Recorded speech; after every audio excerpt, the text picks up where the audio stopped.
Morning. Good morning. How you doing? Peachy Keen. Peach King. Chris McGarrigle. First one is last time. Thank you. He's not in yet. Okay. I haven't let him in. Oh, I just did. Oh, Whenever it's fine. Morning, Chris.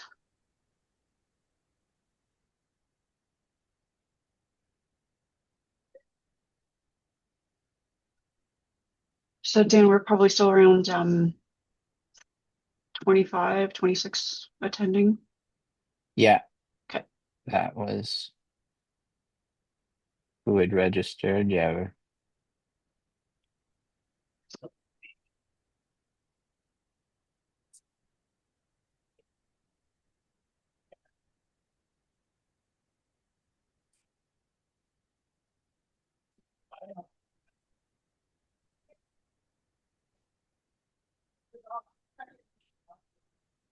They have to use Lisa some of the setups because she's going to use the backdrop pieces for like a Oh, stage kind of area. Fabulous here. Yeah. Morning, Howella. You're on mute. It automatically mutes everyone. Fair. I know this and still All good. All forget. good. I was thinking yesterday, Howella, I'm going to miss our weekly sessions. We're going to have just conversations every week just to make up for it. I'm up for it. I'm open for that. Um, I'm thinking we might have as many as maybe 25 people join us today, hopefully. I did a separate promotion just to see because it's such an important topic. And Dan and I had a blitz of like 10 or 12 people signing on um, sort of from Monday lunchtime to yesterday morning. So Oh, your cool. subject really speaks to a lot of people. All right. Well, I would be very curious. So I already see people who weren't here last time, but if you were here last time, I would be super curious if you want to just pop in the comments, like what your biggest takeaways, was it helpful? What are you still hoping, kind of, and then if you're new, what are you hoping to get this time so that just kind of fill up A, some time while we have it, and B, just to get an idea of what everybody's thinking about. And while they're doing that, how about I will introduce you to my co-host, Julissa. Hey, Jalissa. Um, Jalissa's on my team here at Landscape Ontario, and she's offered to help me out today because I'm going to be multitasking. Unfortunately, it's just that time of year for us. I will be on the whole call. I will be paying attention, but Jalissa is going to be paying much closer attention. Great. Hi, Ebla. It's really nice to meet you. Nice to meet you. Go with Jules, name Yes, wise. sorry. No, that's okay. Uh, We yeah. have two Jalisas, and they There's say it slightly differently, and I somehow always get it wrong, which is why I defer to yeah. Jalissa. Hey, Jaleesa's Christina. actually, yeah. So she's L-E-E and I'm an I, which doesn't make sense why I pronounce it like an E, but anyways. So you're Uh, Julissa and she's Julissa, but you're we're spelled both backwards. no, we're both Jaleesa, actually. Okay, We just spell it differently, but that's to funny. make it easier, Jules is better for everybody, I think. So So we anyways, just nice to had meet you. Christina and Haley join us. Haley's done every session with you, Havilah. Haley's Yeah. from Infant Possibilities. Jules, you will recognize Haley's name. Christina is also really a big fan of your work, Havilah. Oh, So thank you. it's going to be a great morning with everyone. Morning, Haley. Thanks for putting your camera on. Morning. So I'll ask you guys again because more people are clicking in. If you were here last time, I'd love to know what your favorite thing, biggest takeaway, what was most helpful from last session. If you're new, and even if you're not new, what are you hoping to walk away from this time with knowing what we're talking about? And I'm going to be really frank. We are going to slam a lot of stuff into a really short amount of time. These are often two separate workshops that I'm smushing into one. So some of it's going to be a little bit chopped. If you did not, if you did not attend last time, you missed this homework assignment. But if you had not watched the culture piece, which was done back in February during the big conference part, Mhm. go back and watch that because we're only going to really briefly brush on culture today with kind of the assumption that you all have already seen that or have access to it. So it's in Elo's learning library, I guess is what I'm going to call it. Um, it's in your learning library, so go back and check that out if you haven't gone through the culture piece or if you need a refresher on it. Yeah, Jules is going to make sure that all those links go out for your content, Havilah, Okay, within the next 24 hours. perfect.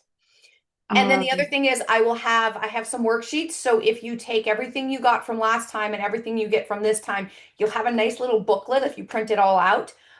You have a nice little work booklet that you can kind of reuse over and over and over into your process, into your company. So again, this is a good way to pass knowledge on and to start to educate those around you with it not being like, I'm telling you this. It's like, hey, look what I learned, which often comes over much nicer or is much more and more accepted. effective.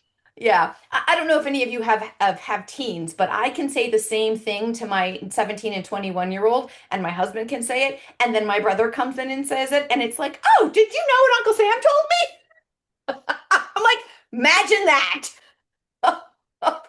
Scott, Peter, it's great to have you back. It's great to see your faces. Thanks for putting your cameras on. Kristen, it's great to see you as well. Um, Havilah, I think that we'll give them another minute or so because we've got so many people popping in and many names look familiar. A couple look new. As I mentioned earlier, before most people joined, we do have some new faces joining just for this particular module. Um, so Havilah's got a couple of questions for you guys, Scott and Peter.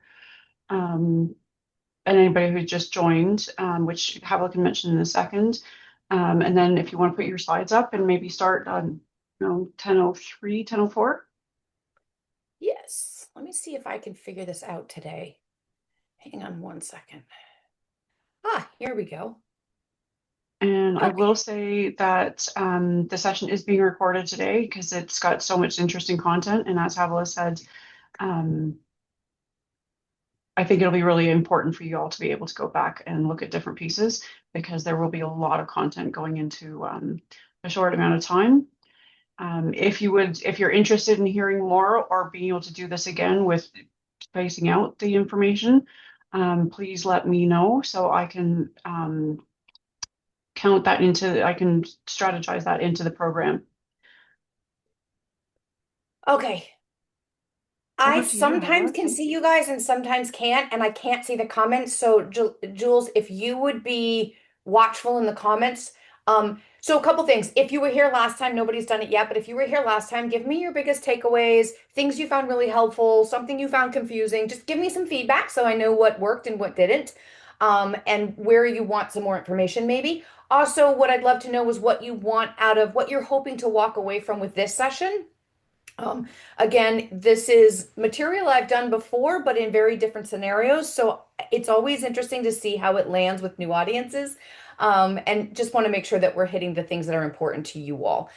So I'm Havilah. I'm from Have Strategy, and I have been in human capital, talent acquisition, and organizational strategy for almost 30 years. Those sound like really fancy terms, and really all that means is that I have been doing the people part of business for a very long time. So whether it's hiring them, keeping them, helping them exit gracefully, um, creating organizational strategy, meaning when you're business planning, when you're creating growth strategies, so often companies, and this is not just landscaping, this is everybody, um, they forget to they forget to include the people part.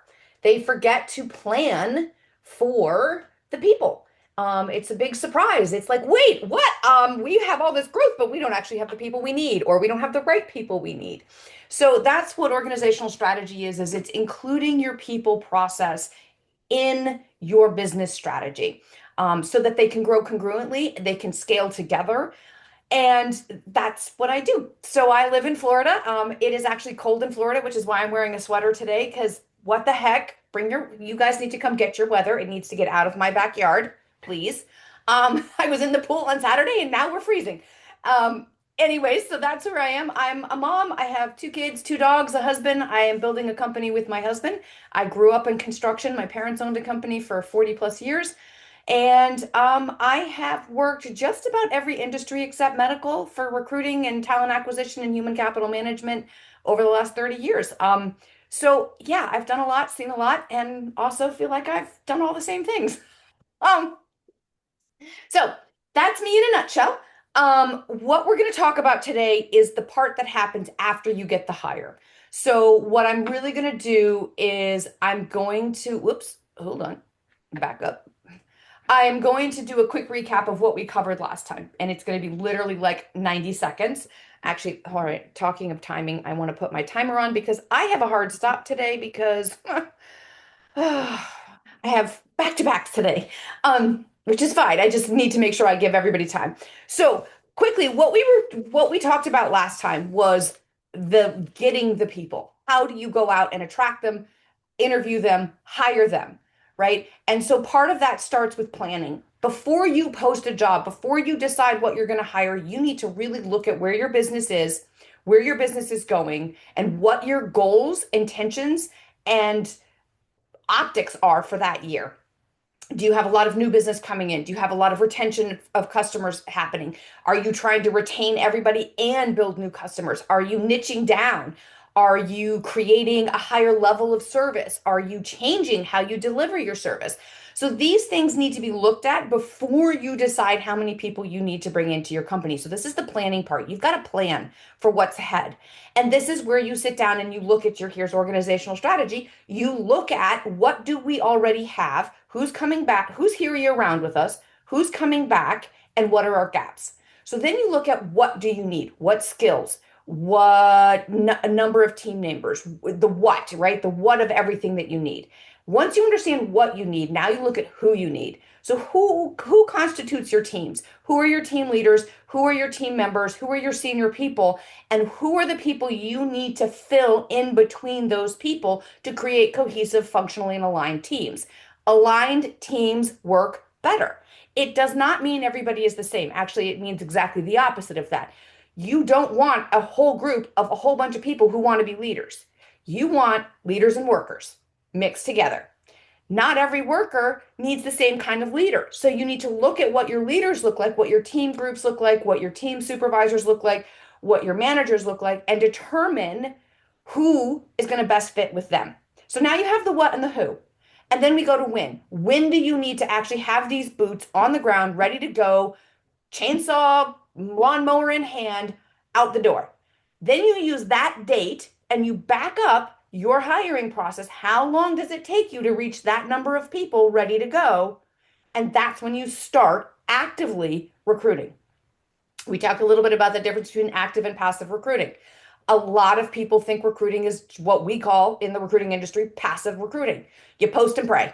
I'm going to throw a job description on Indeed and hope to God somebody sees it and applies that I want to hire. That's not active recruiting. That's passive recruiting. Active recruiting requires you to be searching databases, to be putting yourself or people who are in your hiring in your company in places where the people you want to hire are.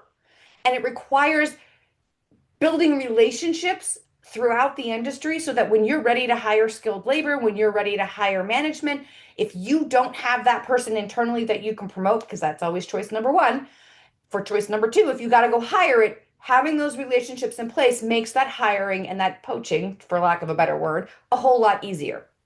So that's active recruiting versus passive recruiting. And then we talked about how to write the job description. Make it real. Put something in the title that actually tells them what they're going to do. Be transparent and communicate clearly what the job really is, how you work it, what success looks like, what expectations are, what the process for getting hired is, and then you put and salary. Put the real salary in there, whether it's an hourly range. It should never be more than $5 to $10 if it's an hourly range. It should never be more than $5 to $10,000 if it's a salary range. So those are sort of the key elements. Then you post it, you actively recruit for it, and you start your interview process. We always start with a phone screen. We make sure that helps us eliminate the chaff really fast. So quick phone screen. You set up interviews. You find out the best way to communicate with this candidate. If they do not check their email, do not email them. Text them. If they do not text, email or call them. Like, find out, ask the question, how do you like to be communicated with? Because this will help you get them to show up better more often. Still going to get ghosted. People still suck. But at the end of the day, if you create the bridge and you keep adding planks to that bridge through communication, they are much more likely to cross it and keep coming back. All right, now you're going to hire them. Offers. Offers should not be a surprise in the sense of everything in that offer you have talked about in the interview, you have talked about in the phone screen, you have talked about in any subsequent conversations you've had with them. You've made them a phone offer if you need to and told them it's coming. It has everything they need to know about day one: where to show up, when to show up, what to wear, who to talk to, what to expect, what the salary or hourly range is that they're going to be getting, when their first paycheck will show up. I know that sounds like a weird thing, but it is important for people to know when they're going to get paid, and it makes them show up. If they know they're going to get paid at the end of the first week, hot damn, they're there. If they know it's going to be 2 weeks, that's okay. They're probably still there, but now they know to plan for a week of no pay, right? Because they just sometimes, payroll's usually a week or two in arrears. So that's normal. So these are just the things, is just communicate, communicate, communicate, because the way you bring somebody into your company amplifies and magnifies the culture that exists already in your company.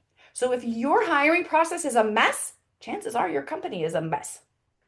And so it's really about aligning that piece of it up front so they know without a doubt what they're walking into and who they're getting hired by. So we got there.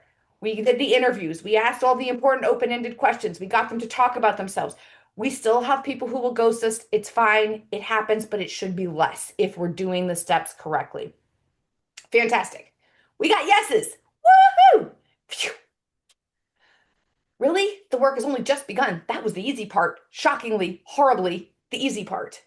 The hard part starts now. The part that really matters starts now. From the minute they say yes.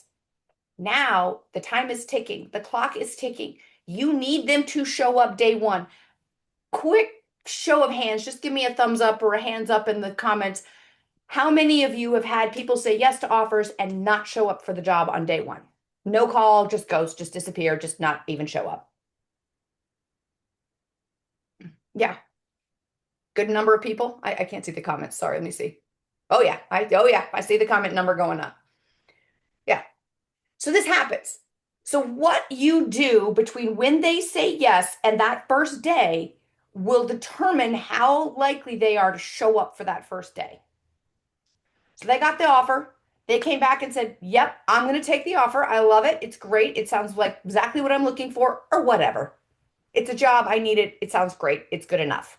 That's okay too. You need those kind of people too. Now it's your job to start living the culture that we've talked about, the C4 culture, communicating, connecting, creating community, showing that you care every minute from then until that it starts right there. That's onboarding. So, okay, are we going to move? No, sorry. Hold on. My slides are deciding what they're doing today. All right, there we go. So once they say yes, again, you already know their preferred form of communication. Use that. Confirm the start date. Fantastic. We're so excited for you to be here. We look forward to seeing you on X date at X time at X location. Right? So you've just confirmed, you've just reiterated, because people need to hear things multiple times, that you're expecting them on the day that you're expecting them, at the time you're expecting them, in the location that you're expecting them. Can't wait to see you. Please know we'll follow up in 2 days with XYZ paperwork. Please complete that prior to your first day. We can't wait to see you. Next time, okay, you've sent the paperwork. It's been a day or two. They've not responded. Follow up. It's a sales. This is where you're actually closing the sale. The yes to the job is not the close of the sale. That's the, yeah, I'm interested in buying this. I think I might do it. The close of the sale is getting them to show up day one. Because if you get them to show up day one, chances are they'll show up day 2, 3, 10, 20, right? Day one is the hardest day. Follow up again. We're still looking forward to seeing you. I'm just checking to make sure you got the paperwork. Do you have any questions? Do you need any assistance? Is there anything I can help you with? And hey, wanted to let you know, this is what you'll need for your first day. Uniform, pick that up at the office, or this is the dress code, or you need to bring your lunch because we're probably going to be working out at some distant places that don't have food nearby. Tell them what to expect day one, who they're reaching, who they're talking to, what their team's going to look like. On the flip side of this, make sure whoever they're reporting to day one, whether that's the office or a team manager, expects them. Okay, I know this sounds really basic and like, why should I have to tell you this? I cannot tell you how many managers do not know when someone is starting, even if they're the ones that hired them. It's not you, it's life. No, double. And if you're recruiting out, if you're not the one actually bringing the person in and working with them, if you're sending them out to a team, absolutely triple, quadruple check that those teams are expecting that person, have work for that person, have equipment for that person, whether that's PE equipment, whether that's actual, hardware that they have to use, and has a plan for that person for day one, a clear plan. And I say this because too many people show up and they go, "Oh, I forgot you were coming. Well, let's see. You could how about you do that over there?" That makes them feel terrible. How would you feel? Like you show up for a job and they're like, "Oh, you're here? I really wasn't expecting you. I don't know what to do with you." So ensure that the managers, that the teams are prepared for the incoming new people. It also helps create connection quicker. It gets people expecting. They have expectations that they are to reach out to this person, who is to mentor this person, who is to show them the ropes day one. These are things you need to communicate before the person even shows up with the incoming team, with the team that's taking the person that's incoming. And then day before start, ask them, "Hey, just confirming you're ready to go tomorrow. We're looking forward to seeing you," and repeat all of the above. Time, place, people they're meeting. If anything comes up, please let us know immediately. So now you've hooked them, right? And say, "Just let me know you're still planning to come. Look forward to seeing you." You've asked them for confirmation. Now they're on the hook. They can't just disappear because you probably forgot about them anyways. They're committing. That is different from a mindset perspective for people. If they don't respond to that text, prepare yourself for them not to show up. Because chances are, if they won't respond to that question or that reach out, they've already made a different decision. But you're asking them, no hard feelings, just tell me if something else has changed. So at least if they plan to not show up, now they're like, "Well, I probably should tell them I took another job because I got paid something more somewhere else." Right? Like these things happen. People are not just interviewing for one job. You have to know that. But when you're touching them multiple times before they start, it creates relationship before they're even officially part of your company. And that goes a long way into making people feel valued, seen, included, and part of something bigger, which is that community piece, right? Connecting and creating community. So that's what we do day one. So that even before day one. Questions?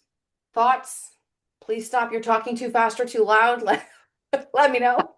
Pavla, we do have a little bit in the chat so far if you want to go back to what people enjoyed. Oh, yeah. So Scott says the active recruitment part really stuck with them and they've been looking for ways to improve. So I think we've already started to do that today. And then Haley says, really enjoyed the improving and recruiting as a whole, the active and passive, and what to do with screenings. And she's hoping to gain tools to improve the orientation and onboarding process.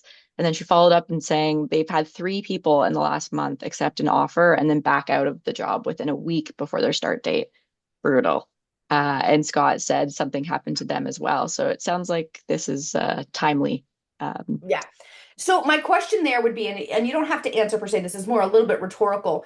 If you go back and look at that situation, were you doing those things we just talked about?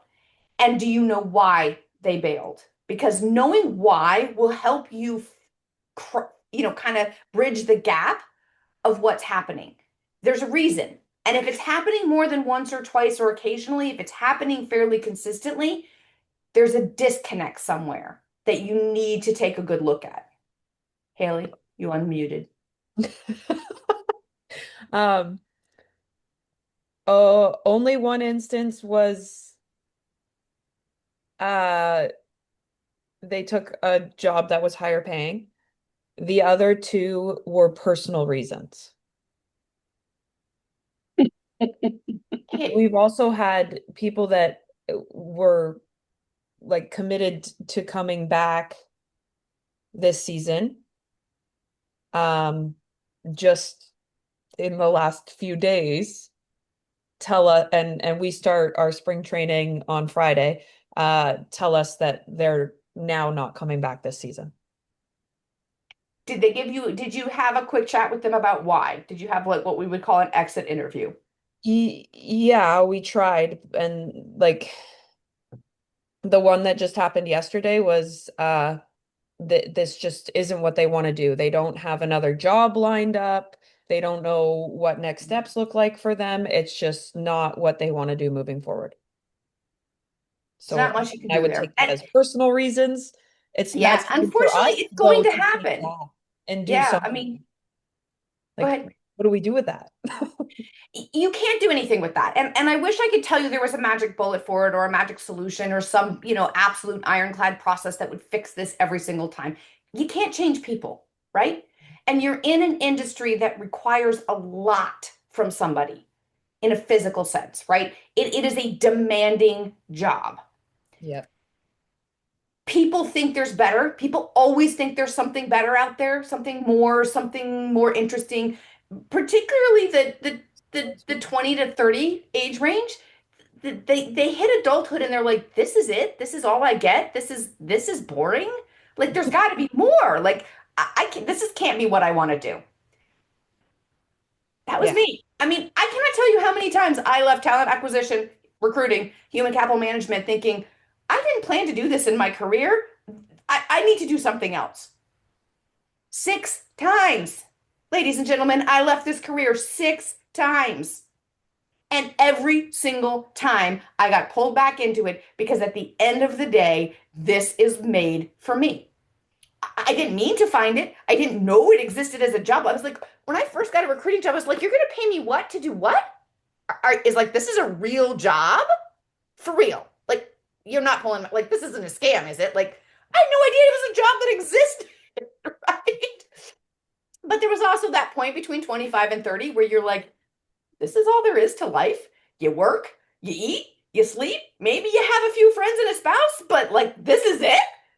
There is that moment. So we can't fix that for people, but what we can do when you have situations like that, Haley, where you have people that maybe you would like to have come back in the future, make sure that you leave the door open with them, right? That it's not, okay, you don't want to do that right now and you don't have another job and you don't have another plan, but if you change your mind, we'd love to have you back. Right? It leaves the door open for a conversation that allows them to feel like, oh, that was really generous of them. That was really kind of them. That's what you want to know. That's your employer brand, and that has value in the marketplace. So, thank you for sharing that.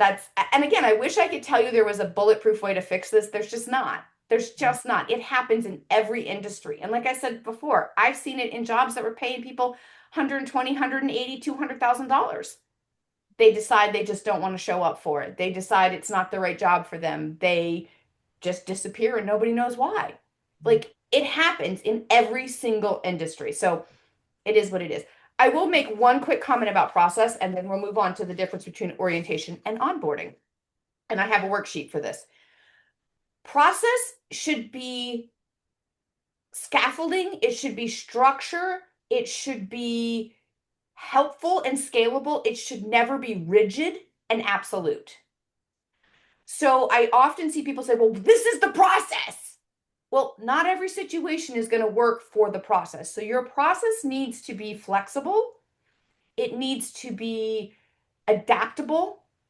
And it will change over time as your company changes over time. So process is simply foundational structure that you use to keep chaos at bay, basically. But chaos is always, I mean, the way of the world is chaos. So if we can create some framework to help ourselves navigate it better and our companies and our employees, that's what process is. No matter whether it's a business process or a people process or a sales process or any other kind of process, it needs to be flexible.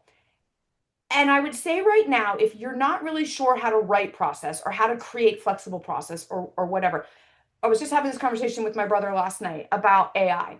One of the things that AI is really good for right now, and I would use Claude or some of the other ones, chat was the first on the block, but they're not maturing as fast as some of these other programs. Pay for them. Because what you can do is you put in your process framework and then you give it if this, what then. So if this, how does this process respond? And then you can tailor, adapt, shift, find where the process is too rigid, find where it's too flexible, and create sort of a really well balanced process that will support your end goal. So this is where AI becomes really helpful. You don't have to create this. You don't have to understand how to build it. You just need to say, this is what I want to accomplish. This is the goal. This is our current situation. I need a process that does the following with these things intact. Probably don't even have, some of them you don't even have to probably prompt that much, but this will give you an idea. So if you're struggling with creating processes that feel malleable but supportive, this is where AI is a really good tool to help you get better at that. I will admit, it's a steep learning curve for us old people, but we're getting there. It's very funny. All right, moving on. Everybody ready? Orientation versus onboarding. Just out of curiosity, anybody understand? I mean, granted, I've given you the cheat sheet so you can read it, but prior to this, did you think those were the same things? Just quick show of hands, head shake, no. Yeah, they are not. They are two entirely different things. Orientation is what they need to start. That's day one, when they show up. If they had paperwork they were supposed to fill out beforehand, but maybe didn't get it done, we've planned for that. They show up at the head office, they fill out their paperwork in hard copy because not everybody has a printer at home anymore. That happens. Not all forms work electronically, right? Orientation is just the getting them started. It should take a day and it should half a day to a day for you guys. It shouldn't be any more than a day, or unless you have to have them go through training, but that still falls under onboarding more than it does orientation. Orientation is quick. It gets them all the things they need to start at your company as an employee. Who they're with, where they're with, when they're with, what the paperwork is, what the policies are. Do they have a handbook they need to read and sign? Whatever that is. Onboarding is the integration. It's where they become part of your company. And just because they show up to work doesn't mean they're onboarded. It doesn't mean they're integrated. It doesn't mean they are actually part of your company yet. That takes time. It's building a relationship, and it takes time. So onboarding is making sure that you have mentoring or team or at least a buddy system so that you're teaming a new person, whether they're skilled or not, with somebody who's already there, who already knows the processes, who already knows how scheduling works, who already knows what's expected when you show up at a job site. They help train this person. They help orient this person into what your processes and systems and expectations are.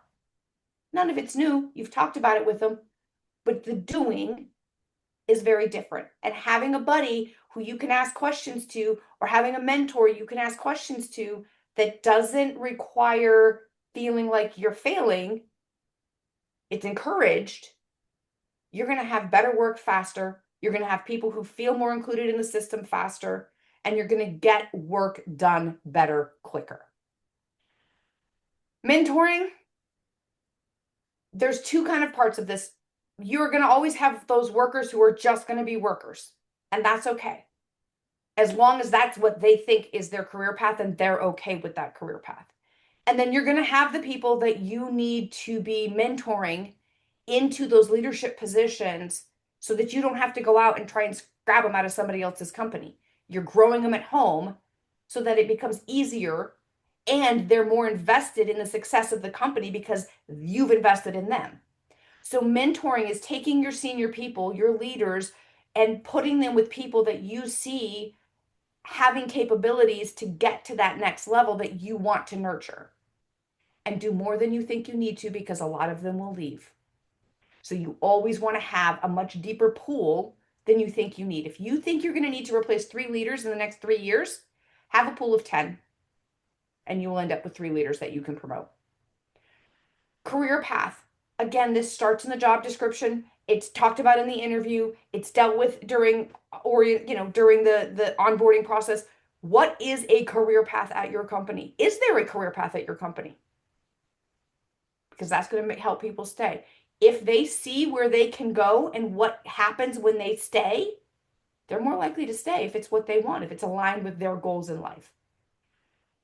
Leadership development, again, having conversations with your employees to know what their goals are for their life and their career will save you a lot of heartache and heartbreak down the road. If you're like, this person's going to be perfect for this job, but nobody's told that person that they're being groomed for that job, and they get a better job somewhere else, they're going to go because they don't know where they're going. They don't know that that's going to be a possibility for them. So again, developing your leaders, providing support, creating mentor opportunities, training. How many people were thrown into management positions and never had a lick of management training? Pretty much every manager I've ever met, ever, in any industry. They get promoted, they're expected to do their job and manage people, and nobody told them how to do that part.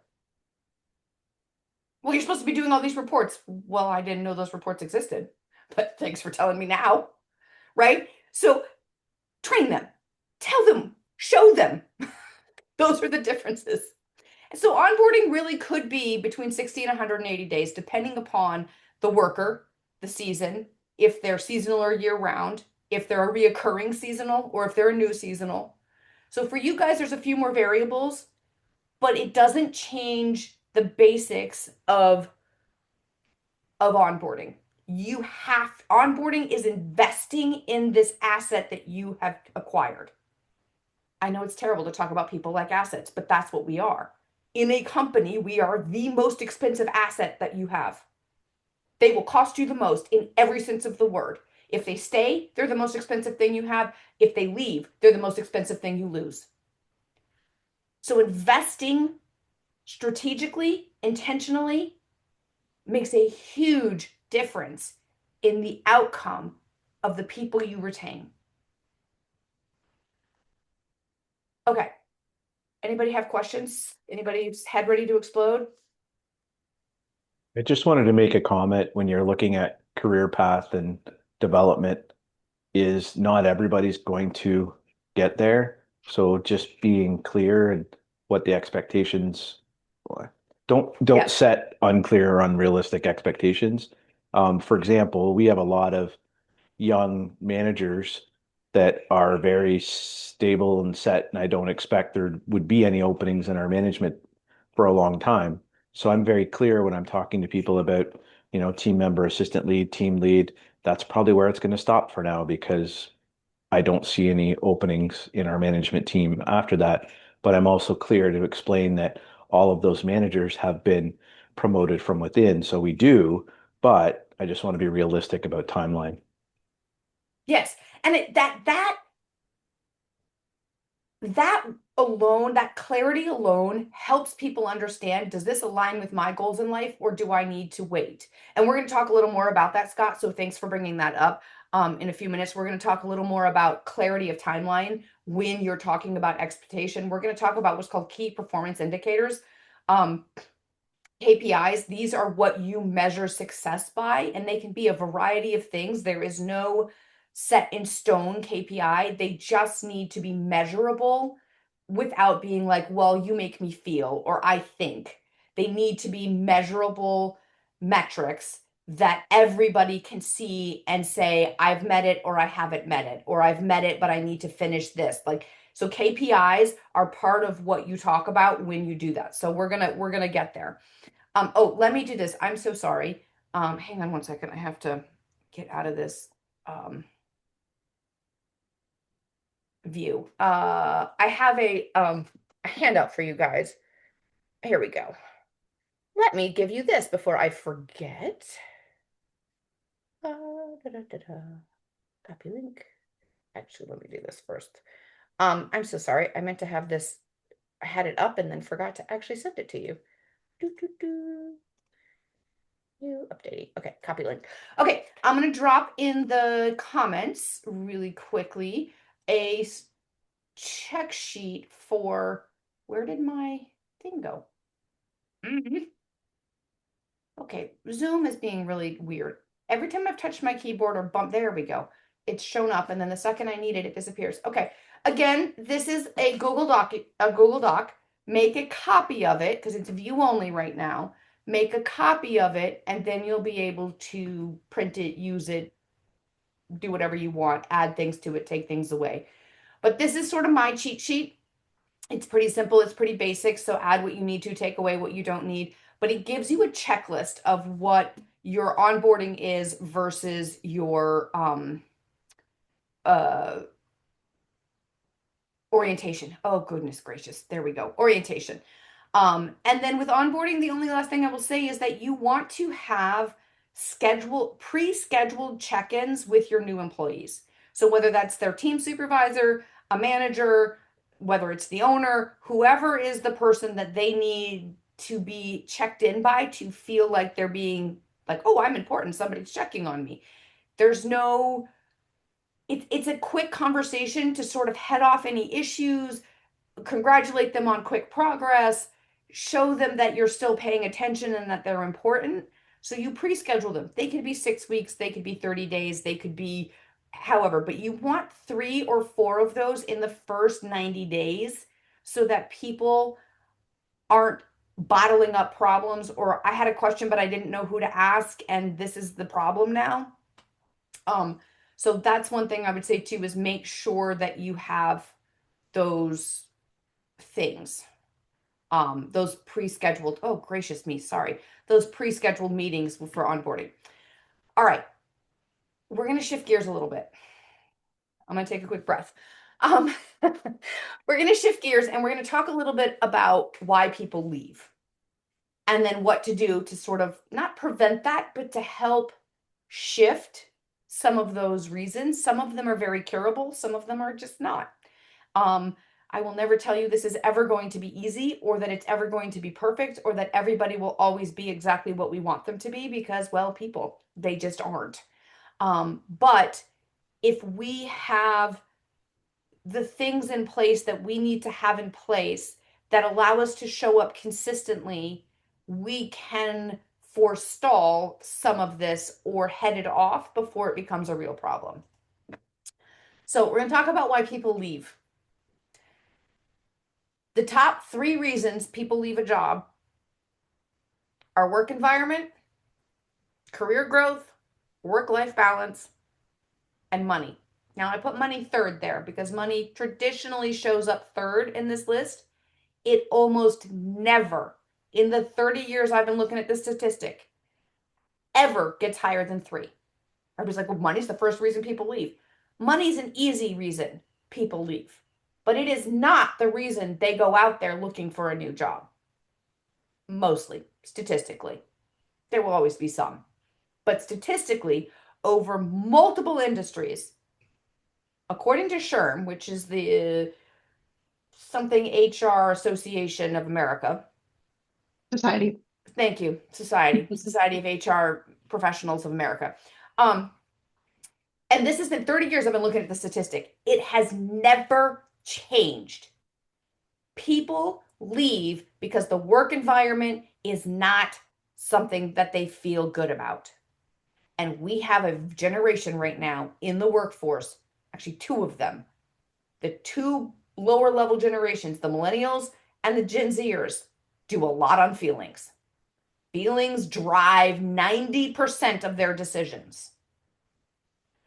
So if your work environment is messy, chaotic, unclear, if you have toxic workers, bad managers, if you have no clear direction, the company's decision making is bizarre, is inconsistent, seems arbitrary, they don't see a growth path, that is the number one reason they're going to walk out the door. They may tell you 100 other reasons, but that is the number one reason they leave. Number two is work-life balance. All work, no play.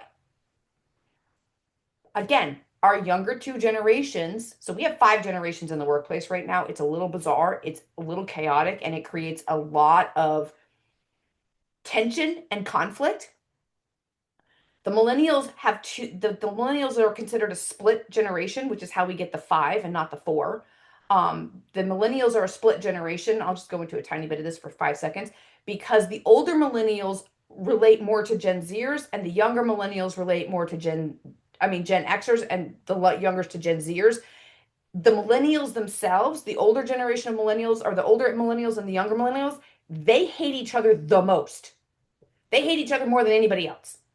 It's very strange, but they're a split generation. So that's how we end up with 5 generations inside of our workforce. We have boomers, we have Gen X, we have the 2 millennials, and then we have Gen Zers who are entering the workplace at the 20 to 25 level, 20, 25 years old. It's chaotic.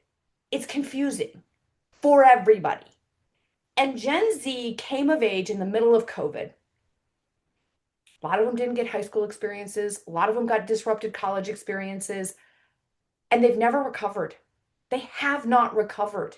They have not been given or shown, or they've not been given the opportunity to recover in some ways, because all that socialization, all of that learning, societal learning that happens in high school and college was missed. So their maturity is delayed in some ways. And it makes it really challenging for those of us who have lived through lots of different traumas in life and lots of different socially traumatic moments. None of them disrupted our maturity and our learning like they got disrupted. So it's not to make an excuse for them, but it's an understanding that is important to have. So they are very feeling-y. They're all, the younger millennials and the Gen Zers are very, very feelings driven. And so work environment becomes even that much more important, because they have a much lower tolerance for bad work environments than your older millennials, your Gen Xers, and your boomers. Gen X and boomers will put up with a whole ton of shit before we're like, we're done, we're out. Older millennials, they'll bitch and moan and complain a lot. But they'll eventually walk, but they'll put up with it for a lot longer. Gen Zers and younger millennials are like, I'm not feeling this. The vibes ain't right. I'm gone. Like, and we're all sitting there going, that is not being a grown-up. Like, what is wrong with you? But again, understanding how their social maturity was disrupted helps understand that sometimes they're going to need a different level of support.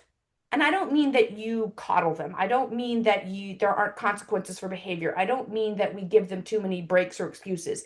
It means that we have to communicate much clearer, more, and consistently, so that they are fully aware of what the expectation is. Do not assume they understand.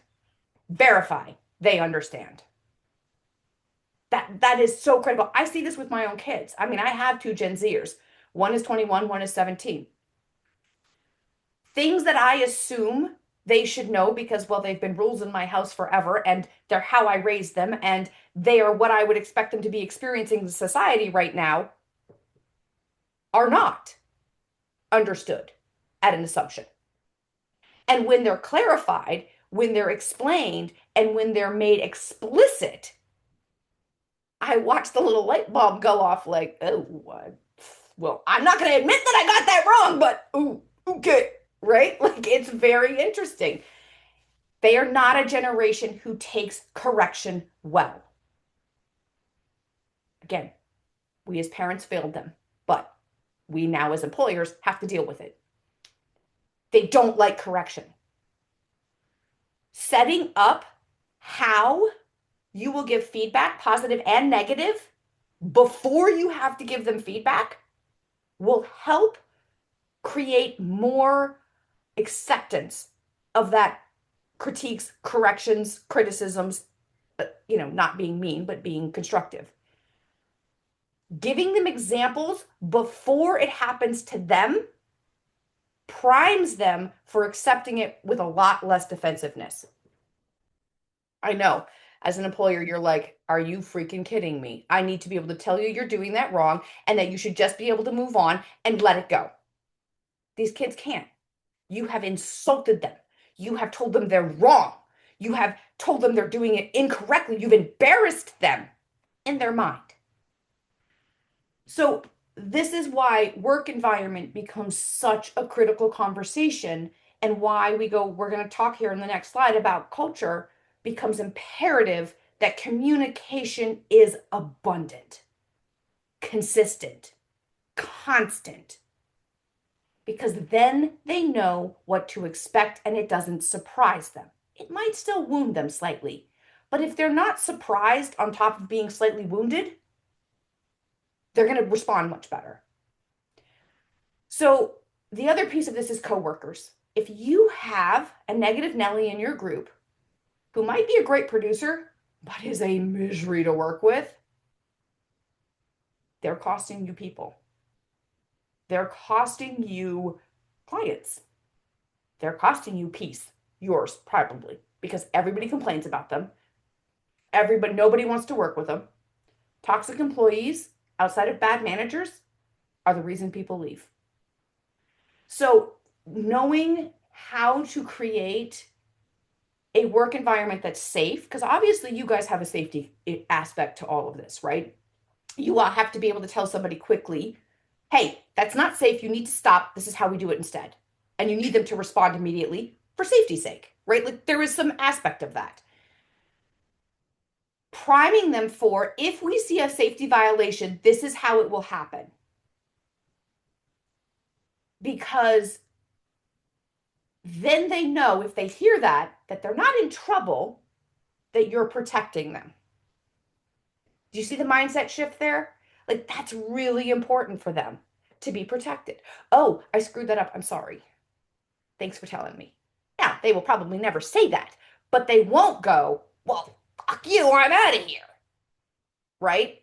So it's priming the pump for the response you want versus just assuming they'll understand. Don't assume. Work-life balance. These two younger generations, but everybody, I think it started with Gen X. Gen X started saying, wait a minute, I need more time to have a life. I mean, we invented the term work-life balance, let's be honest. We invented it, right? We started saying, we don't live to work, we work to live. And Gen Z and the younger millennials have embraced that tenfold. So if you can create opportunity for flexibility in scheduling, in how you work your hours, because again, your work is hot, it's dirty, it's hard. The more space you can give them for recovery and rest, the better they're going to show up. We can go into a whole long spiel on this, but the biggest thing is they want to know they have somewhere to go in the company, even if it's going to take a while. They want to know, is this a place worth investing in? Are they going to invest in me? Do they respect that I have a life outside of work? I have kids, I have dogs, I have, like, again, people's pets are coming in their mental state equality to, equal to children. I might have a different view of that, but that's how this generation views it. Even some Gen Xers, a lot of them will put their life down for their animal. Like, that is it. I have a sick dog. I got to go to the vet. I'm not showing up to work today. I got to make sure my dog doesn't die. Okay. So understanding that and having policy in place that allows them to have life outside of work, even when your season is super short, you're trying to do all the work, trying to make all the money in a super condensed amount of time. They're still people and they still want some summer because school has trained us that summer is playtime. School really did us a disfavor in that, but that's a different conversation. Their mindset is, well, school, it's summer, we have a break. If you can find ways to give them little wins, half a day on Friday, every other Friday off because you're working 10-hour days. If they work a week that's, they're working 4 12-hour days, you give them Friday off. Just, you've worked your 40 plus hours, you're done. You get Friday off. Just go have a 3-day weekend. No questions asked. If you can do that. These are the things that make a difference in work-life balance. And then money. You got to pay them. You got to pay them because people have to live. Money is like air. We all get weird when we talk money. We need to stop being weird about money. We need air to live. We need air to do anything. We need money to live. It's how we pay our bills. It's how we keep a house over our head. It's how we drive our car. It's how we feed ourselves. Without money, life doesn't happen. So it has to be part of the conversation. It has to be an easy conversation. It's not always going to be a yes conversation, but being heard and paying people equitably makes a huge difference. Okay. Culture, really fast. Oh, hang on a minute. I think I forgot something actually. I did. What I'm going to do is a little activity, and this was brought to my attention by somebody in your industry as a consistent challenge of having high producers who are also problem children. So what we're going to talk about in a bit is exiting these problem children in a compassionate, humane way, but in a way that allows your business to grow and be more productive and keep more of your people because you're improving your work environment. So I'm going to give you guys another little worksheet. I know you guys are so excited about all my little worksheets. It's okay. No, it's good. I actually like doing this because it gives you guys a minute to not just hear me yammer on for everything. Oops. Nope. Stop. Come on. All right. Share. Oh my gosh. Stop it. There we go. Here's the link to the worksheet, and we are going to go over this together. So I'm going to put it up on my share screen here in a moment. There we go. What we're going to look at is, who do you currently have on staff? Because we're going to look at it for two things. We're going to look at, are they problems or are they potential leaders? So I think there's 5 people on this list. Let me see. Let me open this list up. Let me stop sharing that one for a quick second, and let me share this. Here we go. We're going to look at this for a couple of different things. So this is not just a negative list. This is also could be a positive list. But we are going to ask these things about each person that you put on this list. I have 5 employees there. If you have more, you can put more. If you have less, you can put less. What we're looking for is who potentially could be contributing to a toxic work environment and who should be being groomed for and prepared for leadership. So it's 2 kind of things there. We're going to ask a separate set of questions for the leadership ones. So maybe put, write your list down, put a star next to the ones that you want leadership conversations about, highlight some, maybe 1 or 2 that are creating some challenges in your company. And then we're going to ask some hard questions. You don't have to share, but I want you to think about these really hard because we're going to talk about what to do in a minute after we go through this. So I'm going to give you 30 seconds, 40 seconds, write down as many employees as you have on a regular basis that you know that you either want to work hard with or that you are really frustrated with.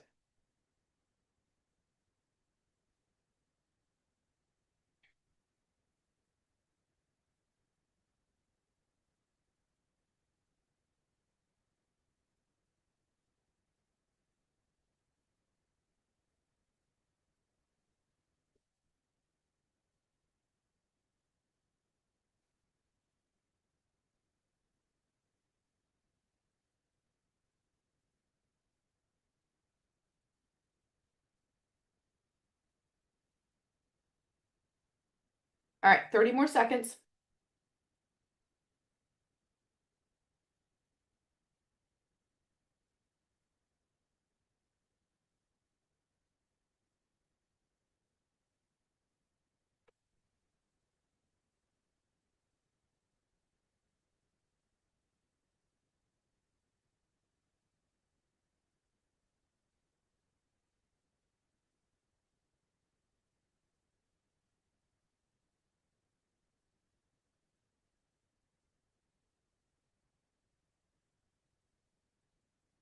All right. You got your list? Now I want you to ask these questions about each person. Has this person created conflict with coworkers or clients? Are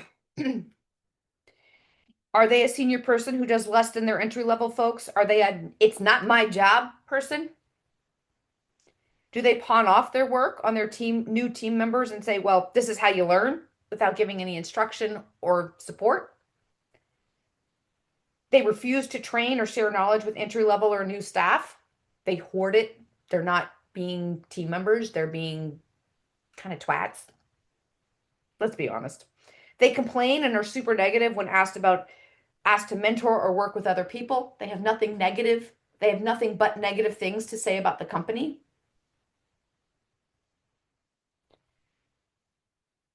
And these two questions are hard and they're a little awkward, but we need to ask them because they say a lot about the person and about your trust and faith in the person. And this is predominantly a male-dominated industry. Not a bad thing, just facts.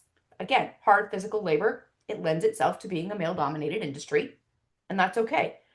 But how comfortable would you be putting a female employee alone with any of these employees?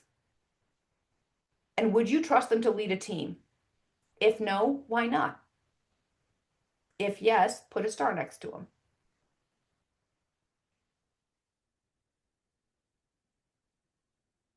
So if you've got somebody on this list who hits several of these, checked several of these things for that person,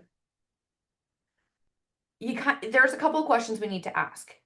And we have two choices, really. We ask a couple questions, but we have two choices. Is there a path for development and improvement? Are they this way because they feel neglected, left out, unseen, unappreciated? Could the ship be righted? Have you clearly documented the expectations with them? Do they know that they are supposed to be mentoring and what that looks like? And is there maybe a bonus attached to it? Again, it's not hard to get people to do good things. Sometimes you just got to pay them a little bit for it, right? Is this a culture issue or is this a performance issue? And the reason I put that in there is if the culture supports this behavior and is being duplicated by the leaders, that's a culture issue. If everybody in the leadership doesn't do well, it's not my job, they show up on jobs in fancy suits and won't pick up a shovel or rake or whatever, that's a culture issue. If you have management who is hands-on, who is committed, who shows up as 100% servant leadership, then you have a performance issue. You might have both. That's also a possibility. And then lastly, is it time for that difficult conversation? The one you've known you needed to have for a while, but damn, it's hard and I don't want to do it because they get shit done. I mean, let's be honest, they're the ones who get it all done and they own so much of the company knowledge. Getting rid of them is going to be really hard to replace them. But you have to ask yourself, what are they costing you? So hold on to that for a minute. We're going to come back to it. But I want you to just be thinking about that and chewing on that a little bit in the back of your mind as we talk about culture. So one of the things is it a culture issue versus a performance issue? Culture is super critical to performance. You can have top performers. You have a crappy culture, you're going to have crappy performers, even if they're a top performer everywhere else. So this is why we're going to stop right here for a minute and we're going to deal with the culture issue. Like this is what you as a company can change before you even deal with is this an individual issue. So toes got cold. I got to put my slippers back on. All right, so we're going to go back to my little slideshow here. Sorry, a little bopping around. Any questions on that? Anything you guys need while I move around my screen here and figure this out? Oh, technology, so fun. Where did it go? Okay, I'm not sure what happened here. There we go. There we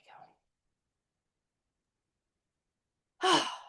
Technology. All right, culture. So as I said before, I did a full hour on this for you guys back in February during the bigger conference. If you want the nitty-gritty of this and the details, please go back and watch that. We went through a lot of how to set this up, how to build it, how to maintain it, and what it really looks like. But just as a quick review and to deal with culture. Culture is not what you say you do in your company, it's how you behave every day and every interaction you have with your employees and your clients. That's your culture. Not what you say your mission is, not what you say your philosophy is, how you behave every day in business. That is that's the mirror of your culture. So if you say you have a culture of support and care, and we have a mission to make sure our clients are well cared for and our employees are well cared for, but you're not living that out in every interaction every single day, that is not your culture. It's what you want your culture to be, but it's not your culture. Your culture is based on interactions that you have every single day, every process you have, every way you interface, everything you do. And I mean you as a company as a whole, leadership all the way down. So this is why understanding culture is really important. So I have what's called the have strategy version of culture is called C4 culture. And what we do is we talk about 4 pillars that are then glued together. The first is communication. It's foundational. Everything else is built on it. And you've heard me say it multiple times through this workshop. Communicate, communicate, communicate. And if you think you should, communicate some more.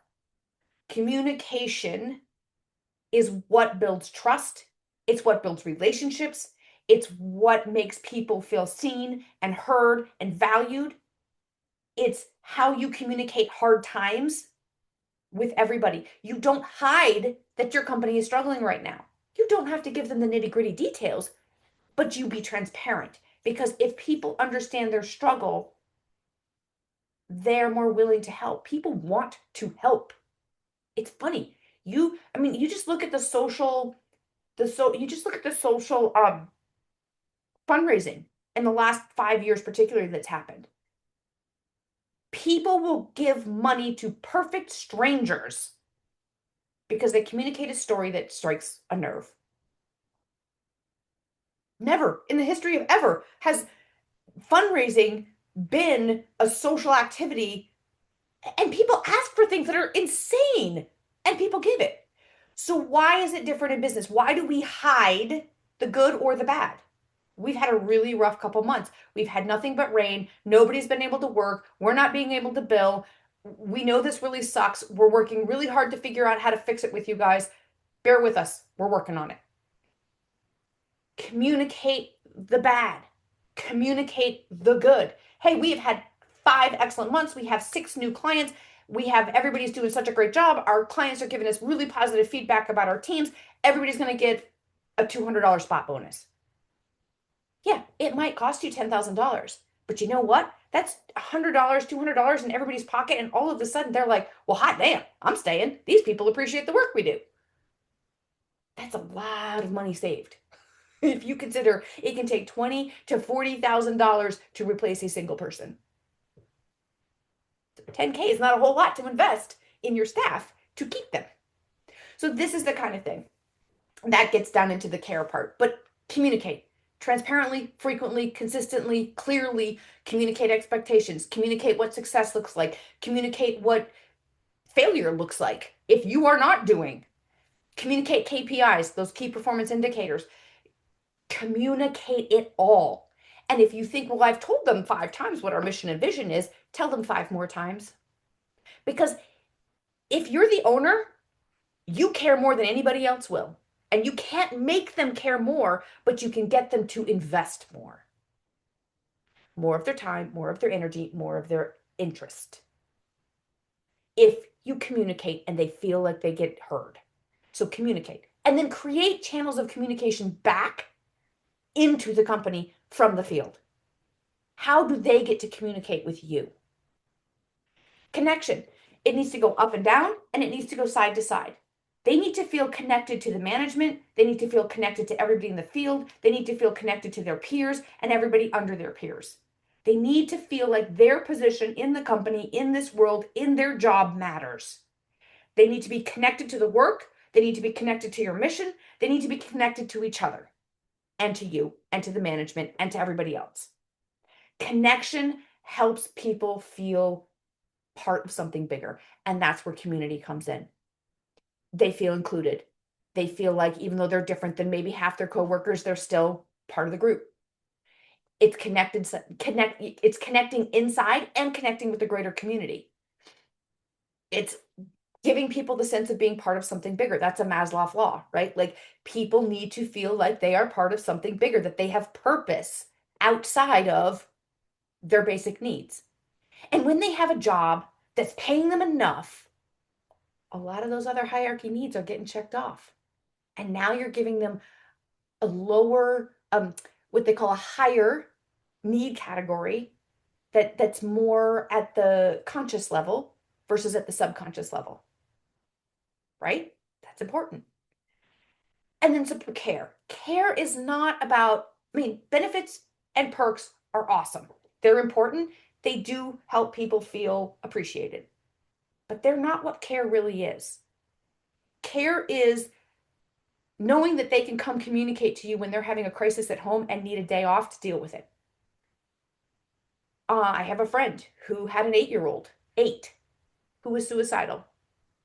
It was horrific. It was shocking. It made no sense. But her husband had to go to his employer and say, I have to back out of my leadership position.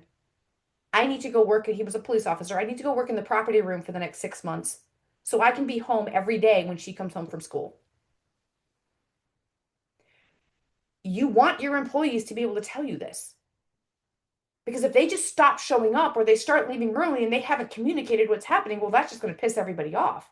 But if you know and they feel comfortable communicating with you about it because they know you care, then you can also plan for the fallout for the rest of your team. Do you see? It has a ripple effect.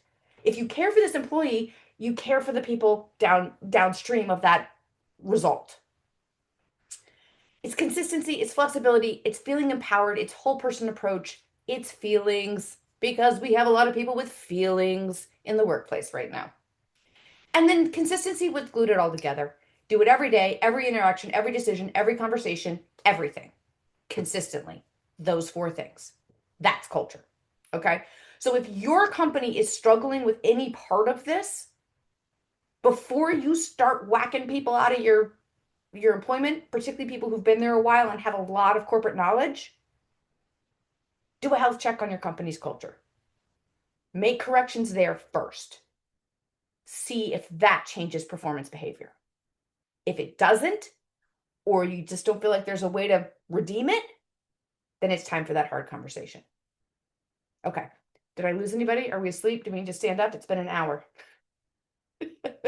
Anybody need to shake? I need to shake. Whew. I forget to breathe when I do this, so I apologize. I'm like, ah! I forget to take whole breaths. I talk a lot. All right. Yes, there we go, Haley. Stretch. All right, twist. Spinal twist. Spinal twists wake you up more than anything else. I have a wiggly chair. Wiggle that chair. Woo! Okay. We're going to talk about the good, fun stuff first, because we've talked about some negative things here. So looking at your list of employees, pick one that you really think you want to grow into a leader role, whether that means a team leader, whether that means bringing them in and making them maybe a designer or a project manager, or whatever it is that leadership means in your company. You want to build as many of those leaders as you can from within. You want people who know your systems. You want people who are really good on the client-facing side. Even if they will never be in client face, you want them to be good with the client, because you never know when they're out in the field if that client's going to show up and be like, hey, I'm going to ask a question about something, or I'm not happy about something. You need to be confident they know how to deal with that. Have the personality to deal with that. Won't get aggressive with your client or defensive or be too pandering, because you don't want that either. You want somebody who's really balanced. Some of that comes with training, but you also know the people who can do it. Have conversations with them. Ask them their goals. What is your goal? Are you interested in staying in this industry and learning and growing and becoming a leader in it? Or is this just a stepping stone? Because that conversation, you need to know if they're even interested before you go and get all excited about investing in them. Still invest in them, but at a different level. So make sure your goals and their goals align. Make sure your vision, that they know the vision of the company and where it's going and what that looks like and why it's going to create opportunity for them. So Scott, you had said that there's not a lot of opportunity for management because your guys are pretty stable. Well, what if the company grows? What if you get 10 new clients? Do you need a new project manager?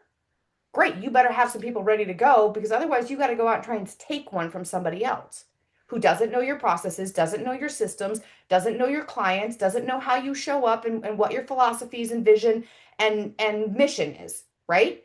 It's much easier to grow somebody inside than it is to go out and find somebody from outside. And for those of you who are in ownership positions, think about what you want to do when you're ready to stop doing this. And start growing those leaders who could replace you now. But tell them that you're growing them as a leader. Because if you don't tell them, they don't know. Do not assume they know. They don't know. And they will go out and they have, what's the word? Not aspirations. Oh God, words just escaped my entire brain. They have goals. They have career objectives. And if you don't share with them that you think they would be good at leadership in your company, they're going to go find that somewhere else, because chances are they know they're a good leader and they're looking for that. So communicate. Evaluate their capabilities and aptitude. Look at them. What do you need in a leader in your company? And again, it's not necessarily duplicating exactly what you have. You might have some really good leaders, but you're missing leadership in a particular area or in a particular style. So look at not just what leader you need, who as a leader do you need? So again, it's that what and that who, knowing this ahead of time. Who do you need? So who in your company already fits that, has those capabilities, could be trained into higher capabilities? Who has the aptitude? Who's coachable? Coachability is huge in leadership. Who is interested in other people's success? Who willingly helps somebody who's struggling? These are the kind of aptitudes and capabilities you're looking for. And then you show them. You show them the path. What are the steps necessary to get there? So Scott, you say you communicate this a lot to people, and I think this is really critical, and this is where we come back to that conversation we had earlier. Show them what it takes to get where they want to be. What skills do they need to up level? What behaviors do you need to see? What do they need to demonstrate? What is the mentoring like? Who's going to help them get there? Is there education they can get? Give them the timeline. Oh, I spelled something wrong. I spelled acquire wrong. The timeline. Be really transparent. And like Scott said, it's not going to be for a while. Okay, great. This role will be available if somebody leaves or we grow our business. Well, you know what the or we grow our business means? It means they go out there and they look for ways to make this business grow. I want that leadership role. Oh, a friend of mine was talking about their boss who needs more landscaping help at their company. Let's go have a conversation with them. It starts them working to build your business with you instead of just working for you. And that's a big mindset. That's a big mindset shift. And if you have guys out there who are bringing you business, freaking reward them for it. Because it tells them you value what they bring. And if you value that and they get rewarded for it, they're going to do it more. And now you might have a sales guy instead of a project manager. Now he has a different possible career path, right? Well, this guy's really good at bringing leads in. Why don't we train him how to be a salesperson? So it just opens up opportunities when they start to think about it differently, and it gives you a clearer view. Now, there are some who be like, yeah, I want to be a leader. And you're like, not in a million years in my company. And that's okay. It means that they have a time, they have an expiration date. It means they have an expiration date inside your company. And that's okay. It happens. We all have expiration dates at some point in every company, even the ones we own. Just know that. And again, it helps in that organizational strategy, knowing that at some point you're going to need to replace this person. So you better figure out how to download everything they know before they exit into somebody else. And then tell them the skills they need and how to acquire it, whether you'll support it, if they come to LO for it, if they need to do it on their own. And then, like I said, reward the work that they do. Congratulate them. It doesn't even have to be money, guys. It can just be a job well done. Here is a certificate for reaching the next level. People love certificates. It makes them feel very, very important. And that's what they want. They want to feel. They want to feel all the feelings because they really like feelings because feelings are real, right? It just meets that need of feeling valued and seen and appreciated. And it may not be this minute, but I am going somewhere with this company. And my success in this company is equal to this company's success. And when you start hearing them talk about your company as we, yep, they've made that mindset shift. They're now viewing this as their company. They're invested. Their success and your success are now linked.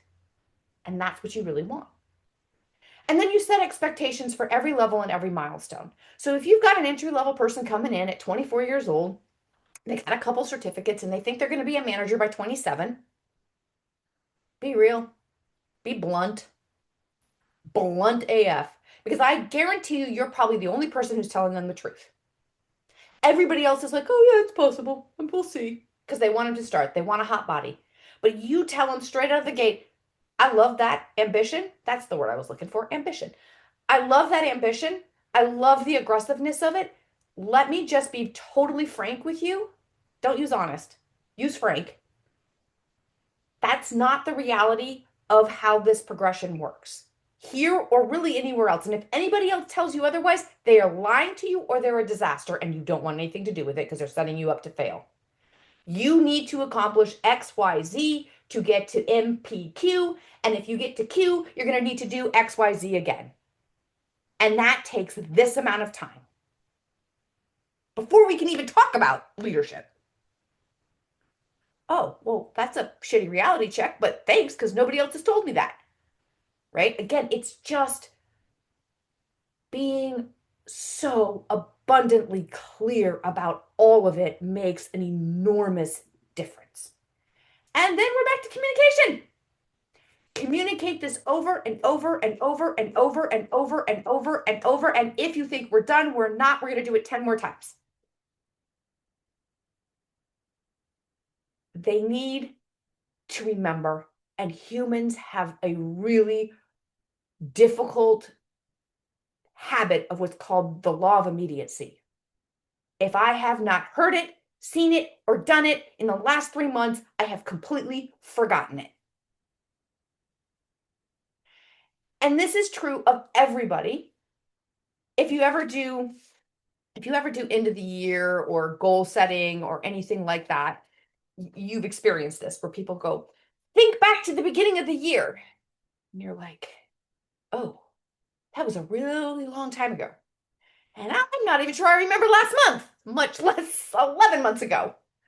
The same is true for everybody who works for you. Whatever happened in the last 60 to 90 days is all they remember.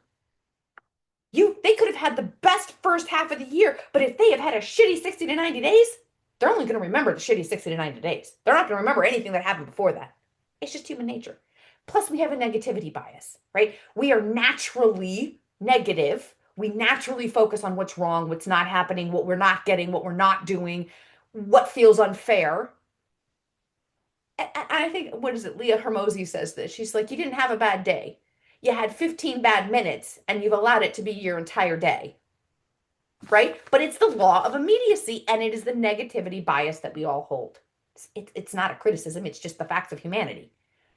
So shifting mindsets, getting goals aligned, getting mission clear, and setting real expectations for them and for you as to what has to happen to get to this mutually agreed upon goal is all about communication. And then do what you say you're going to do. Integrity is everything, because if you tell these people they have this path and this is what they do, and then it does not happen because you don't provide the support because something shifts in the business, and you don't communicate that back to them, that you've lost all trust. And there is nothing that's going to rebuild that. And you've invested all this in this person, and they're going to walk away, not because they don't believe in the company, but because they don't trust you to do what you say. Trust is hard won, and you do everything to keep it. And if something goes sideways, you communicate that the minute it happens so they know, because that's trust. Okay. Last bit. I think we have 45 minutes, and I promise this will be less than that. And then we'll talk questions and have a few minutes of conversation. All right. Any questions? Any thoughts? Am I losing people here? You think Scott might be tired of me already?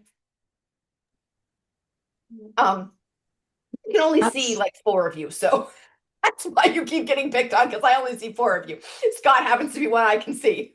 Paula, I know that you just mentioned say it again, say it again, say it again, say it again.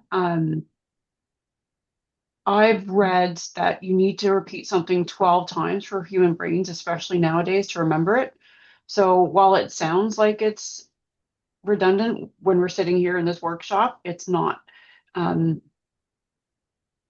Say it so over that's and actually over and over again. Yeah, that's actually a sales statistic. And it's true of any communication. It used to be that for somebody to make a buying decision, 6 years ago, the statistic was for somebody to make a buying decision, they need to hear about or be touched, followed up with at least 5 times.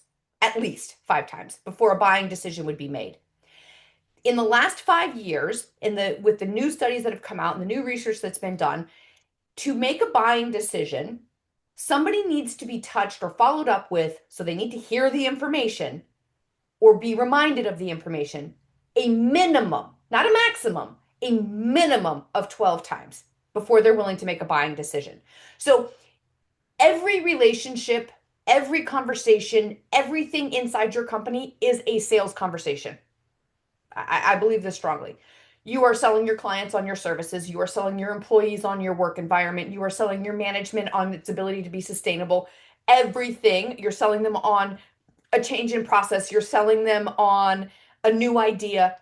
Every conversation you have where you're trying to create a change of behavior, a different outcome, or provide information is a sales conversation. So that rule, Lindsay, does apply in this situation.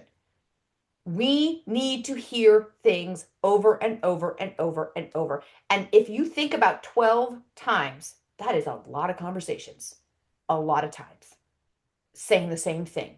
And you're like, I am so bored of saying this. I get it. Except that other people, when they're hearing it, they hear something different, which is why you need to repeat it. And they're also interpreting in their own language. Right. And you need to have conversations with them, not just export information. You need to find out how it's landing. Are they understanding? Again, it goes back to that conversation. Don't assume, verify. Don't assume, verify. Assumption is where 90% of conflict occurs. Well, I assumed you understood what I meant. I assumed you knew this already. Well, I assumed you were smart. Okay, now we're getting insulting, but that's the problem, is we're irritated because this person wasn't in our brain and didn't understand what we were assuming they understood when we exported the information. So make sure you're bringing in communication and not just exporting communication. Does that? So, and again, yes, that statistic is a sales statistic, but again, it applies to recruiting, it applies to this situation, it applies to all of this. You got to repeat yourself. Our attention spans are getting nothing but shorter. Our memories are getting nothing but shorter. And that law of immediacy is getting nothing but shorter. So, yes, that's a good one. So, that's building leaders from within. Again, super condensed. We do whole workshops on nothing but building leaders. So I'm giving you guys the abridged version of this. So we're going to talk about exiting employees. So we're going to go back to that list that we made of people that are, we've got a couple, maybe 1, maybe 2, who just don't get it, who aren't going to get it, who are really good. They're the go-to person. They're the I need this person, but it's time. It's time to have that conversation because they are costing you things that are far more valuable. And if they're not willing to meet you and make some changes when you create opportunity for them, they're never going to. The goal would be to get them to exit with the least amount of rancor possible, right? The least amount of anger or the least amount of upsetness. Ideally, you want them to leave a raving fan. If you're firing them, that's going to be a little hard. Best case scenario, they don't leave venomous. They're not going out there telling everybody how terrible you are, how unappreciative you are, how they worked for years and worked so hard and you just didn't appreciate it. Is that going to happen? Probably. Can you stop it? Probably not. But how you handle the exit will make the difference between whether they stay furious forever and do everything they can to smash your reputation in the marketplace, or they lick their wounds and they figure something else out. So again, we go back to sometimes the right decision is to let someone go. However hard that is, however uncomfortable that is, keeping them is costing you more than letting them go. But before you decide, go back to that. Is it a performance issue? Is it a culture issue? If it's performance, do they just need some mentoring and guidance themselves? Or is it truly unredeemable? And sometimes it is. Sometimes it's not. So that's part of the decision process. Now, when you're letting somebody go, when you're having that hard conversation, I learned this from an HR person and I loved it. She called it the HR good, bad, good sandwich. It's horrible, but it works because it leaves people not feeling abused. You start with the good, the appreciation. We really appreciate how long you've worked with us. We really appreciate everything you've done. You've been our go-to guy. We really appreciate that. Then you explain kind of the reason and be transparent. You're just not aligned with where we're going and the kind of work environment we're building here. We are looking for people who are, and try not to make it personal. Don't make it insulting. We're just looking for a different direction. And then gratitude. Again, thank you so much. We look forward to that. If we have an opportunity in the future that would be a good fit for you, we would definitely call you back. This is just not working out right now. We're going a different direction, or however you want to phrase it. But you start with something good, you give them the unpleasant part, and then you finish it with something good. Because chances are, if they've been there a while, there are things that you were thankful for. Thanks for, you've been so awesome in our clutch moments, and that's so appreciated. We really appreciate that you did that for us. You were seen, you were valued, you were understood. But you're not a team player. You gotta go. So try not to make it too feelingy. I know we talked a lot about feelings, but this isn't about feelings. Again, when you have a culture that clearly lays out expectations, KPIs, what's expected, what's success, what's not success, how you take criticism, how you don't take, when all of that's been discussed ahead of time, multiple times, when this happens, it shouldn't be that big a surprise. It really shouldn't. And the other part is having what we call retention. In the tech industry, I call it retention interviews. But for you guys, it really could just be check-ins. Check in with your guys once a month, once every 60 days, once every 90 days. Hey guys, how's it going? How's this season working out for you? What's working? What's not working? Where are you feeling frustrated? What do you feel is really working differently this year that's better?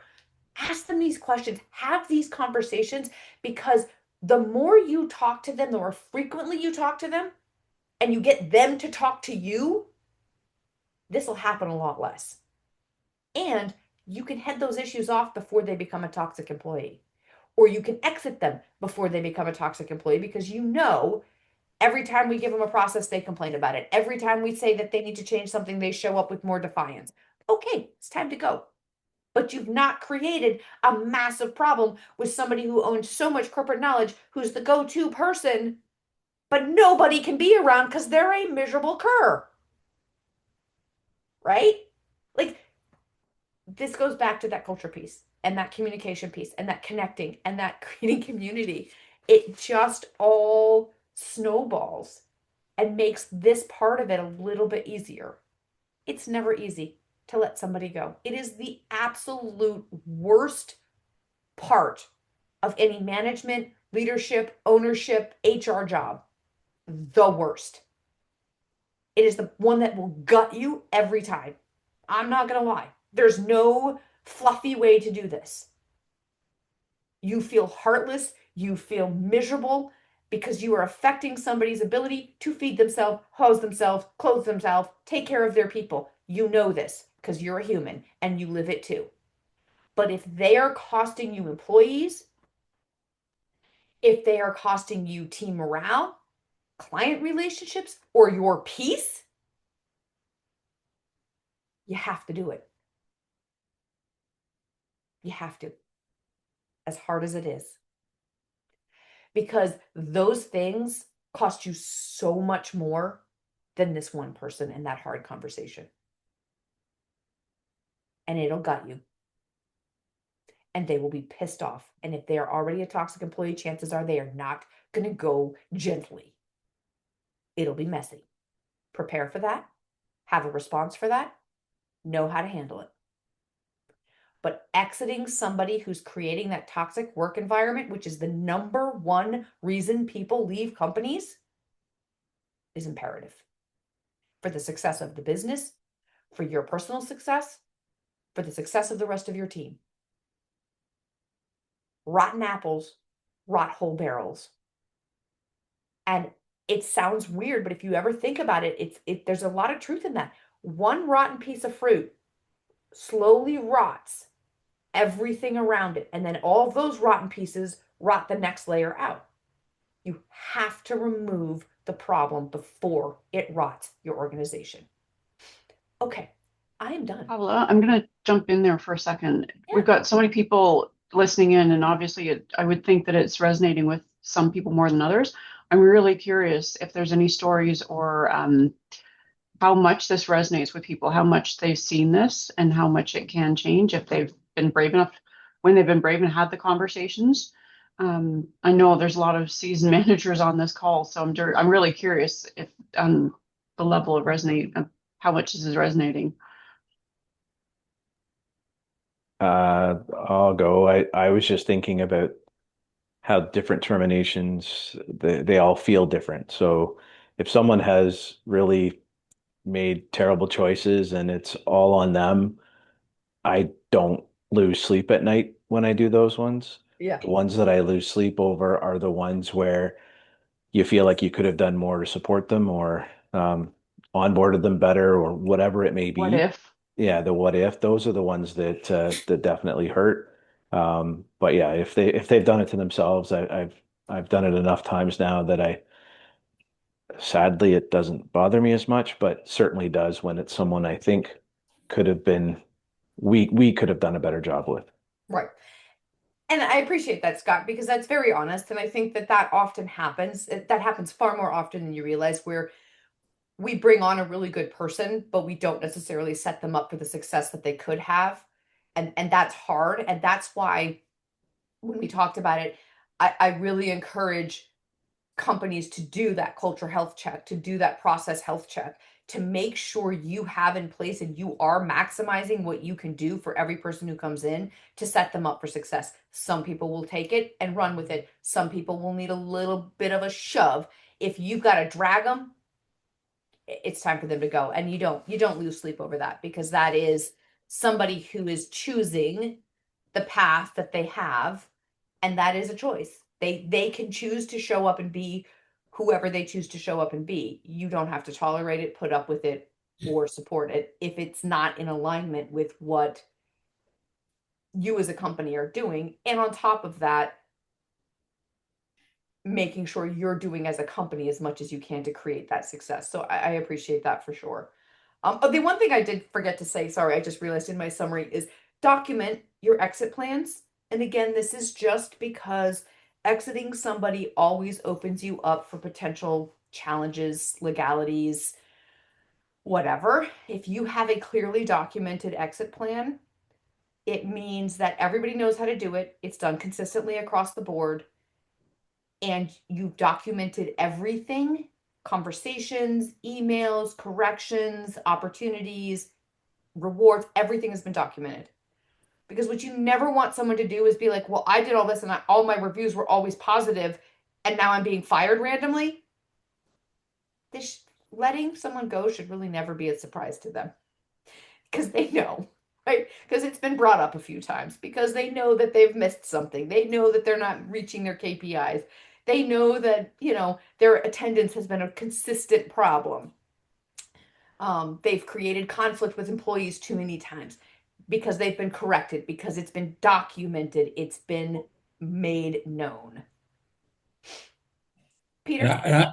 I wanted to add too that treating somebody with respect when you're exiting them, and I've never used the word exiting them before, but I'm going to practice. I think that might be a good one.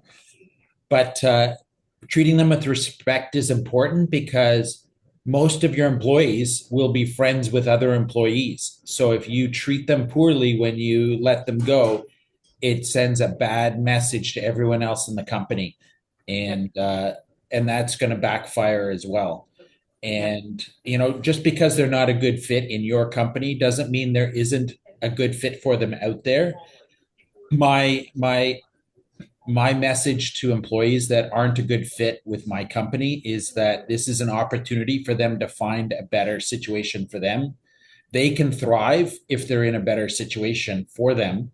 And I'm willing to help them do that, give them a good review, give them support to do that, to find a better place. If it's not working with us, then it could be the situation. It could be the company. It could be the specific job. And so I try to not make it personal, and I try to make sure we treat them with respect.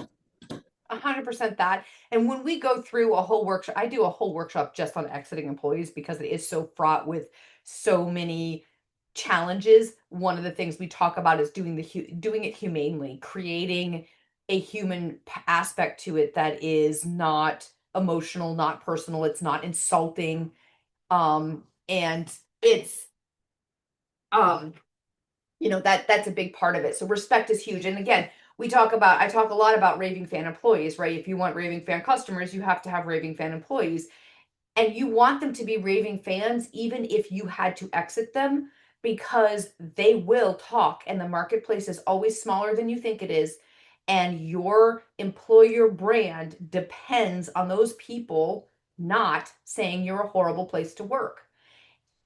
I often tell people that if you exit people and they can walk out and say, yeah, that didn't work out for me, but I would totally say if you're a so-and-so, you would be perfect there, you should go work there. Then you've done your exit correctly.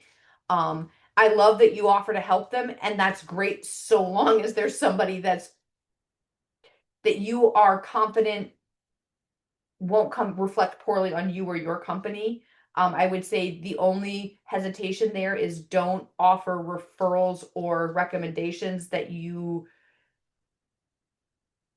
if they're really just truly not a good fit for your company, but they are a good employee, do with that. That's awesome. That's fantastic. If they are a toxic or problem employee, there are still ways to respect them and to offer them an exit that's decent, without necessarily putting yourself continued in harm's way.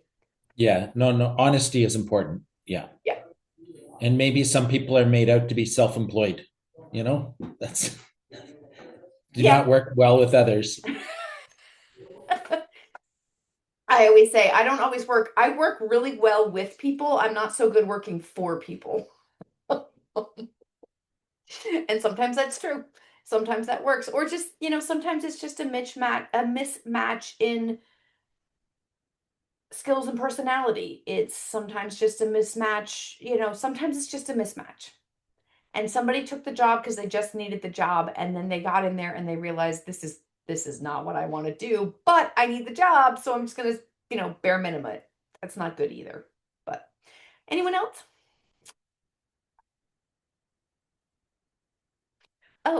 Oh, wait, I think I have one more sheet for you guys. I do. I'm sorry. I have one more fun thing. So we didn't really talk much about this, but I did want to give this to you. It's what I use for a retention interview. So basically those interviews we talked, or those conversations we talked about having, um, so that you just kind of those check-ins, and those check-ins allow you to, here's the thing. This is just a series of questions that you can use. You can modify it however you want. But just allows you to do some check-ins on a regular basis, that allow you to have an understanding of what's going on and bring up any issues that could be a problem in the future. But if you nip them in the bud sooner, you can either redirect the person or eliminate the problem.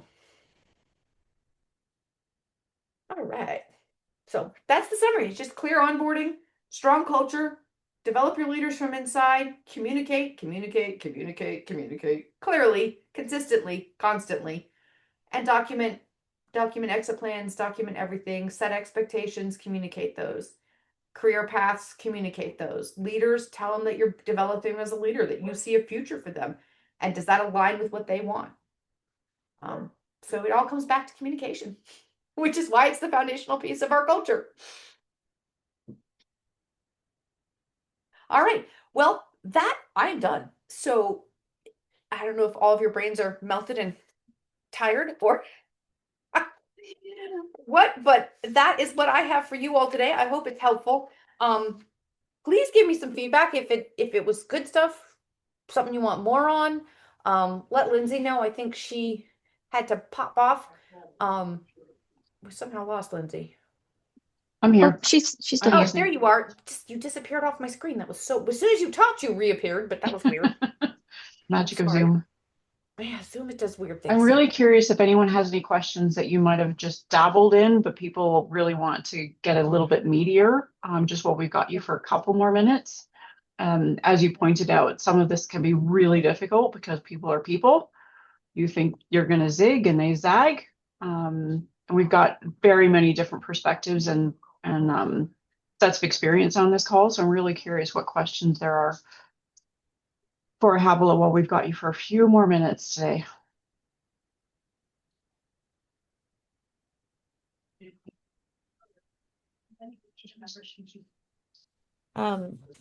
I don't know if this is a question or more so looking for advice, but for that employee that we had let us know yesterday that they won't be returning this season.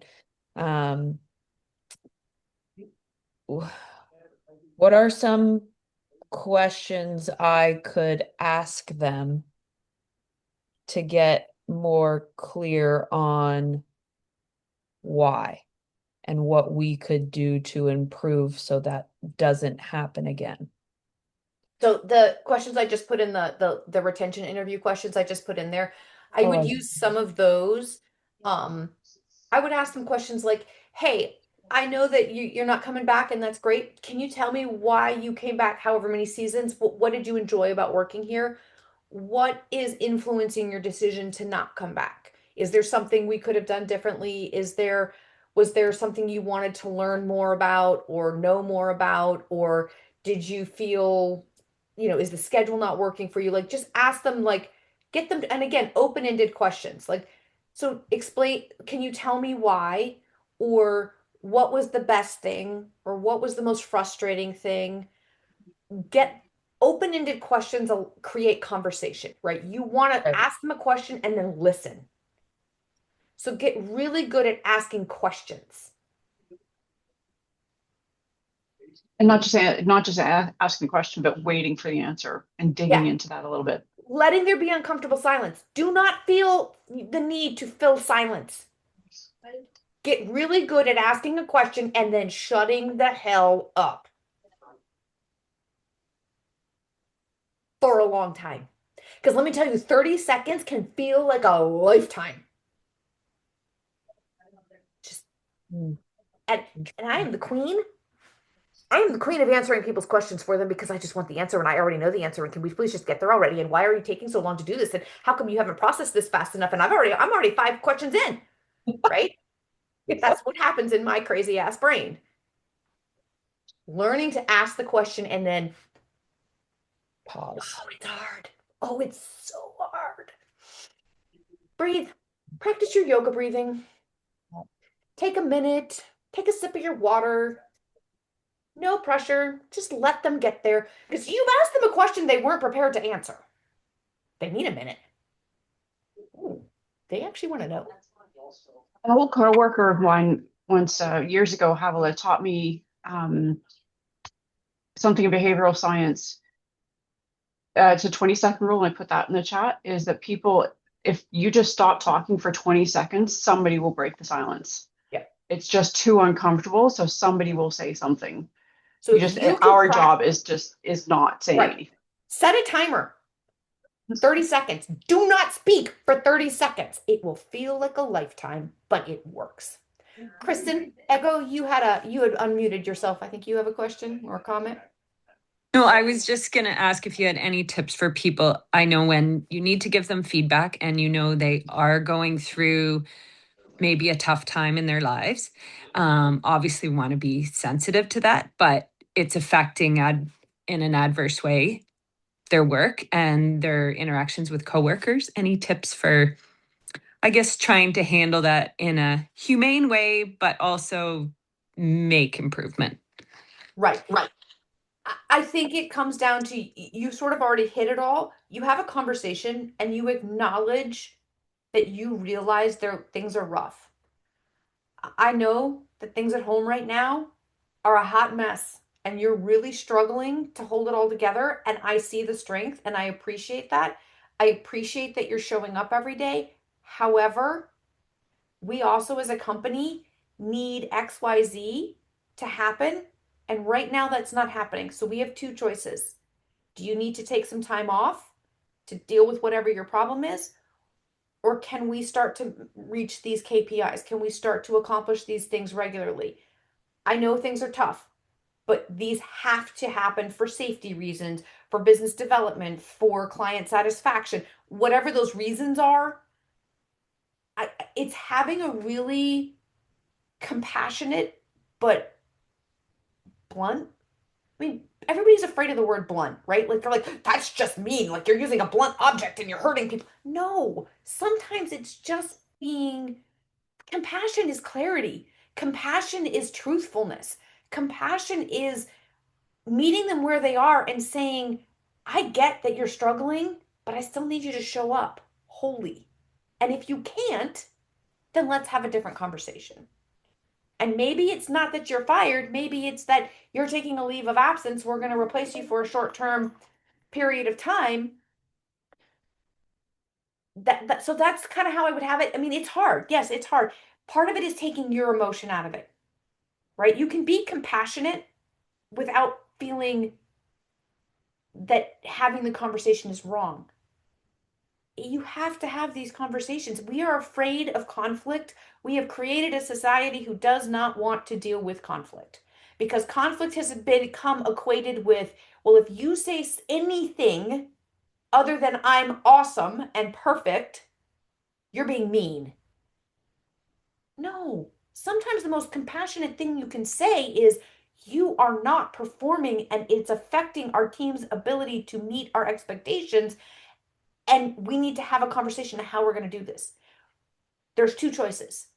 Can you meet these expectations on a daily basis? And I fully appreciate everything that's happening behind the scenes for you.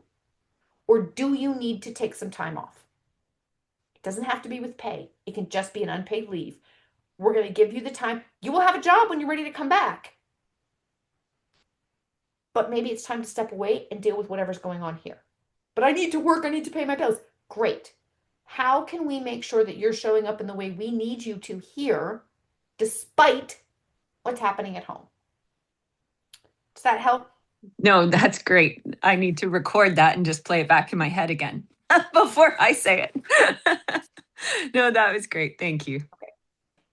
I'm glad that helped.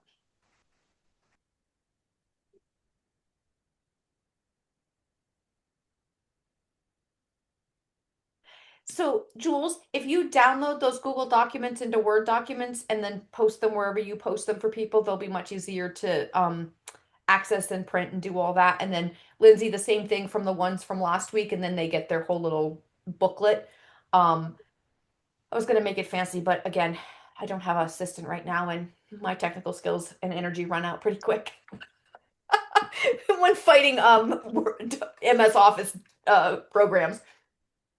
I'm right there with you, Havila, especially we use Mac at the office, and it's been a learning curve trying to switch to that system See, out of I've that. been on But Mac now for yeah, probably what? So I've lived here 4 years, so 5 years I've been on a Mac. But yeah, that first year of going from PC to Mac, oh, there were some tears. Not gonna lie. yeah, it's a little hard. So actually, I wanted to ask for folks, would Word document be better for you, or is a PDF okay for that?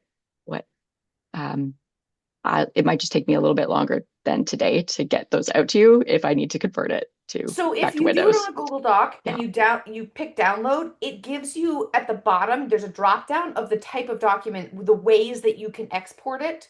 perfect. I have on my Mac MS Word. So if you don't, I would do it as a PDF versus the Mac version of that, whatever that is. I would do it as a PDF.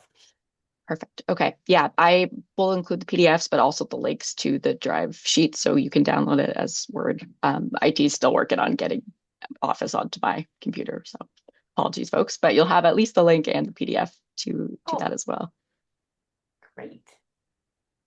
All right. Anybody else?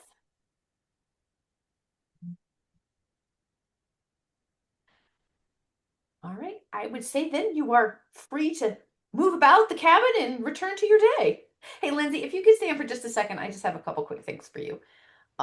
That'd be great. Thank you guys so much for coming. Thank you, Thank you. Alma. Have a great day, everyone. You too. Thanks, Scott. Thanks, Peter. Bye.